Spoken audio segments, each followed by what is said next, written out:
Hurricane Milton. It is weakening very slightly this hour, downgraded to Category 4, but just below the threshold of Category 5 and still extremely dangerous as it moves closer to Florida's Gulf Coast. It won't make landfall until later tonight, but people are already starting to feel it.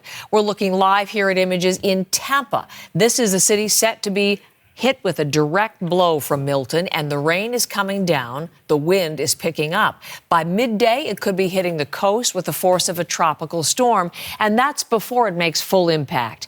People have been scrambling to get out of harm's way. If anybody knows anything about Florida, when you don't evacuate when you're ordered to, you can pretty much die. Hopefully I come home, my house is still here, my car is still here, but it is what it is. You haven't decided to leave. There's no reason to consider it. You just go, pack up and go. The storm expected to be the strongest to hit Tampa in more than 100 years. It is expected to bring deadly storm surges, and widespread flooding when it makes landfall. Even people who stayed home during Hurricane Helene just 2 weeks ago say they're leaving this time. And as Florida braces for impact, we're also getting a look at what Hurricane Milton is bringing from the air.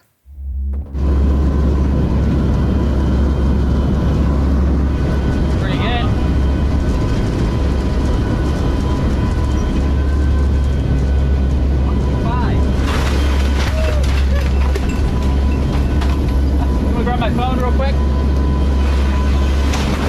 Yeah.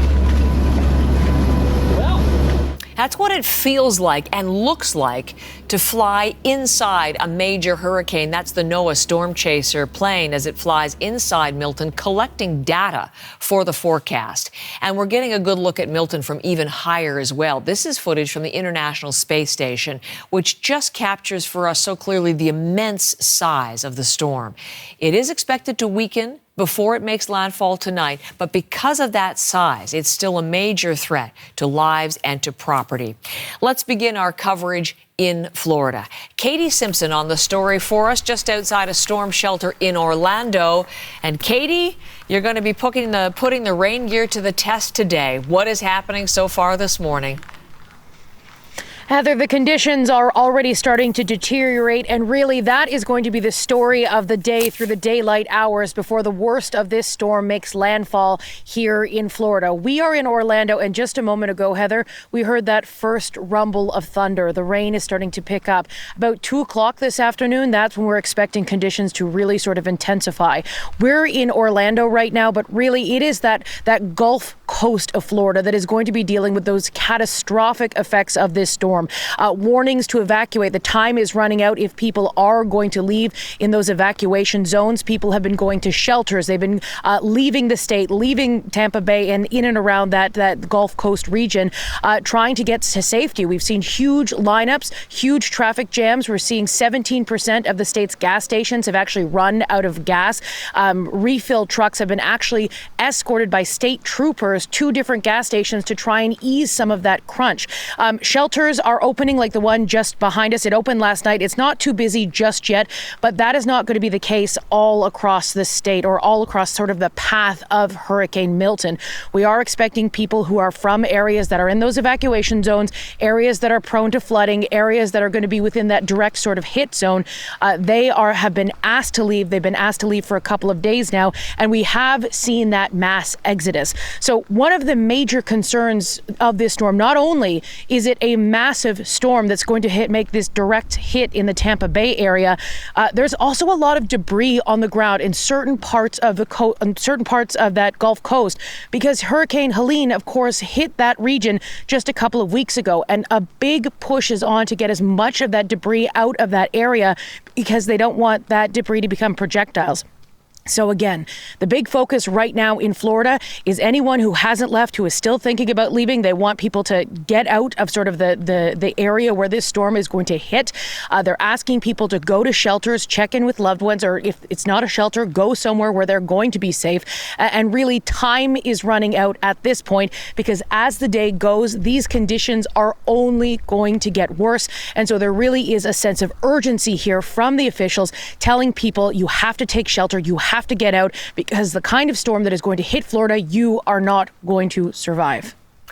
So we're looking at images coming in of Orlando where you are, just a different part of the city, Katie, and we can see what the skies look like in this shot. So clearly the airport now closed. But it was interesting. There were reports earlier today about people who went to Orlando, went to Disney World specifically for a vacation, didn't anticipate this would intensify so quickly, and they'd be stuck with no flights out and very difficult way to get out and out of the storm's path.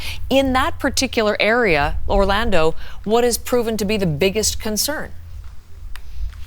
Yeah, so there's a couple of things that people are really worried about when it comes to Orlando. One is the risk of flash flooding. They're going to be getting quite a bit of rain here in a really short period of time. So the concern is flash flooding. What could that do to the roads? What could that do to homes? They don't want people to be out after 2 p.m. That is sort of what they said. Be in your safe place, hunker down by 2 p.m. The other big concern when it comes to Orlando is the possibility of tornadoes. That's something that is also a concern across sort of the central part of this state.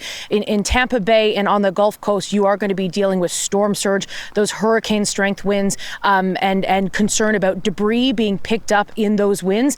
There's also the flooding concern there as well related to that storm surge.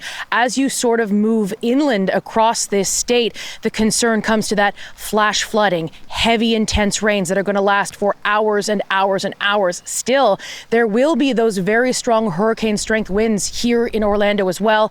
And meteorologists in this state are saying they're urging people to be careful because there's also the concern of tornadoes. So it is going to be an incredibly dangerous day in Florida. People are being told to be, at least in this part of the state, be in their safe place by 2 p.m. That's when the conditions are really expected to deteriorate. But that'll be nothing compared to what this state is going to see later tonight when Milton makes landfall.